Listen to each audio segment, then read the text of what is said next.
کہ ایک دن آئے گا جب اللہ تعالیٰ تمام لوگوں کو جمع کرے گا، وہ حساب کا دن ہوگا، قیامت کا دن ہوگا اور قبروں میں سب کو جمع ہونا ہے۔ اس میں اللہ بیان فرما رہا ہے لِيُفْسِدَ فِيهَا وَيُهْلِكُ الْحَرْثَ وَالنَّسْلَ، تاکہ اس میں خرابی ڈالے اور تباہ کر کے کھیتیاں اور جانیں۔ وَاللَّهُ لَا يُحِبُّ الْفَسَادَ، اور اللہ ناپسند کرتا ہے کس کو؟ فساد کرنے والوں کو، جو فساد کرتے ہیں، زمین میں فساد کرتے ہیں، اللہ ان کو کیا کرتا ہے؟ ناپسند فرماتا ہے۔ تو اس آیت میں یہ ہے کہ منافق کا ظاہر میں خوشامد کرے اور اللہ کو گواہ کرے۔ منافق کیا کرتا ہے کہ وہ اللہ کو گواہ کرتا ہے کہ میں سچا ہوں اور میرا دل میں اسلام کی محبت ہے، اور جھگڑے کے وقت کمی نہ کرے۔ یعنی وہ یہ کہے، منافق وہ ہے کہ ظاہر کچھ ہو اور باطن کچھ ہو۔ اور منافق کی یہ خصلت ہے کہ وہ یہ کہتا ہے کہ میں اسلام سے بہت محبت کرتا ہوں، اور جھگڑے کے وقت وہ کمی نہیں کرتا، وہ کہ جھگڑالو ہے۔ اس کے بارے میں قرآن میں آیا ہے کہ وہ جھگڑتا ہے، پیٹھ پیچھے کیا کرتا ہے؟ جھگڑتا ہے، اور قابو پاوے تو لوٹ مار مچا دے، اور وہ لوٹ مار مچاتا ہے، اور منع کرنے سے اس کو زیادہ ضد چڑھتی ہے۔ یعنی کہ جب اس دین کی باتیں بتائی جاتی ہے تو اسے زیادہ ضد چڑھتی ہے، اور گناہ میں ترقی کرے۔ کہتے ہیں کہ ایک شخص اخنس بن شریق تھا، تو منافق فصیح و بلیغ جب آپ صلی اللہ علیہ وسلم کی خدمت میں آتا تھا تو غایت اخلاص اور محبت اسلام ظاہر کرتا تھا، اور وہ جب چلا جاتا تھا تو کسی کی کھیتی کو جلا دیتا تھا، کسی کے جانوروں کے پیر کاٹ ڈالتا تھا۔ اس پر منافقین کی برائی میں یہ آیت نازل ہوئی تھی۔ یہ آیت نازل ہوئی تھی منافقین کے بارے میں، یہ آیت نازل ہوئی کہ اوپر سے کچھ ظاہراً ہے اور باطناً کچھ اور ہے۔ تو ایسا نہیں ہونا چاہیے، ایک مسلمان کو جیسا ظاہر ہو ویسا باطن ہو۔ تو منافق کی خصلت ہے کہ اوپر سے وہ اسلام ظاہر کرتا تھا اور پھر پیٹھ پیچھے وہ خانہ خرابی کرتا تھا۔ پہلی آیت میں اس منافق کا ذکر تھا جو دین کے بدلے دنیا لیتا تھا۔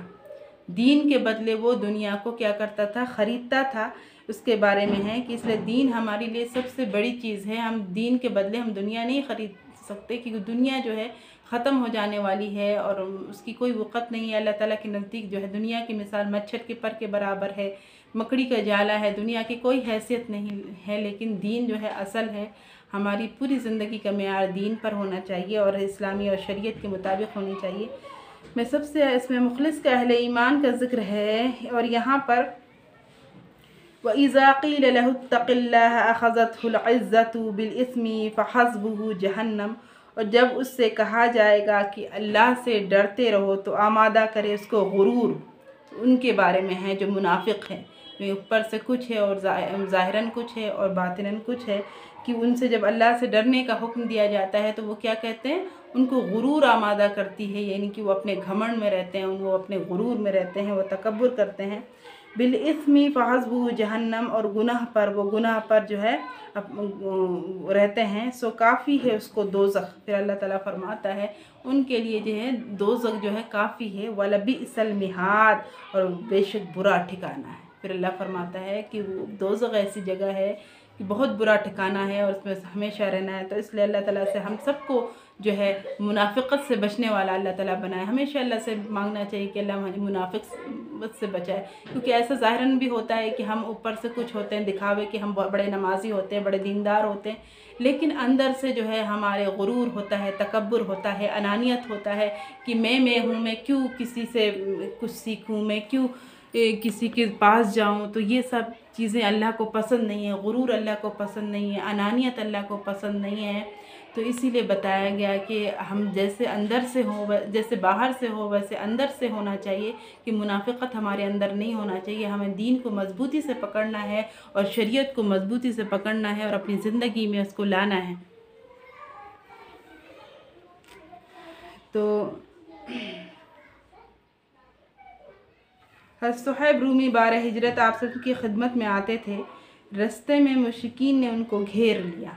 صہیب رومی کا ذکر ہے کہ وہ رستے میں آتے تھے تو مشرکین نے ان کو گھیر لیا۔ صہیب نے کہا کہ میں اپنا گھر اور تمام مال تم کو اس شرط پر دیتا ہوں کہ مجھ کو مدینہ جانے دو۔ انہوں نے کہا کہ میں تمام مال اور تمام چیزیں اس شرط پر دیتا ہوں کہ مجھ کو مدینہ جانے دو اور ہجرت سے نہ روکو۔ اس پر وہ راضی ہو گئے، مشرکین اس پر وہ راضی ہو گئے اور صہیب آپ صلی اللہ علیہ وسلم کی خدمت میں چلے گئے، اس پر یہ آیت مخلصین کی تعریف میں نازل ہوئی۔ کیا آیت نازل ہوئی؟ جو خالص ہیں، جو اللہ کے لیے سب چیز قربان کرنے کے لیے تیار رہتے ہیں، اپنے جان، مال، عزت، آبرو سب چیز اللہ کے لیے قربان کرنے کے لیے تیار رہتے ہیں، ان کے بارے میں اللہ تعالیٰ نے کیا آیت نازل فرمائی؟ وَمِنَ النَّاسِ مَن يَشْرِي نَفْسَهُ ابْتِغَاءَ مَرْضَاتِ اللَّهِ وَاللَّهُ رَءُوفٌ بِالْعِبَادِ۔ اور لوگوں میں ایک شخص وہ ہے کہ بیچتا ہے اپنی جان کو اللہ کی رضا جوئی میں، یعنی کہ وہ اللہ کی خاطر اپنی جان، اپنی مال، عزت، آبرو سب کچھ داؤ میں لگا دیتا ہے، اور اللہ نہایت مہربان ہے اپنے بندوں پر۔ ان کے لیے صہیب رومی کے بارے میں یہ آیت جو ہے نازل کی گئی۔ یا ایھا الذین آمنوا ادخلوا فی السلم کافہ، اور اے ایمان والو داخل ہو جاؤ اسلام میں پورے پورے، یعنی کہ ہمیں اسلام میں پورا داخل ہو جانا چاہیے۔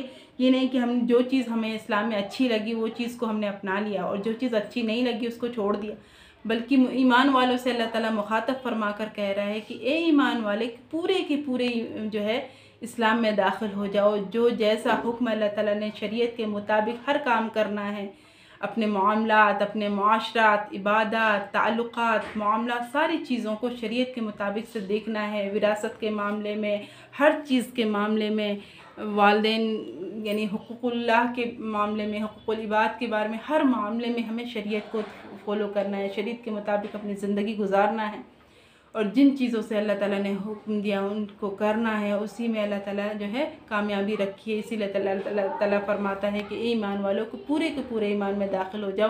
یہ نہیں کہ تم نے جو چیزیں تمہیں اچھی لگی وہ چیز تم نے اختیار کیا، جو چیزیں تمہیں اچھی نہیں لگی اس کو چھوڑ دیا۔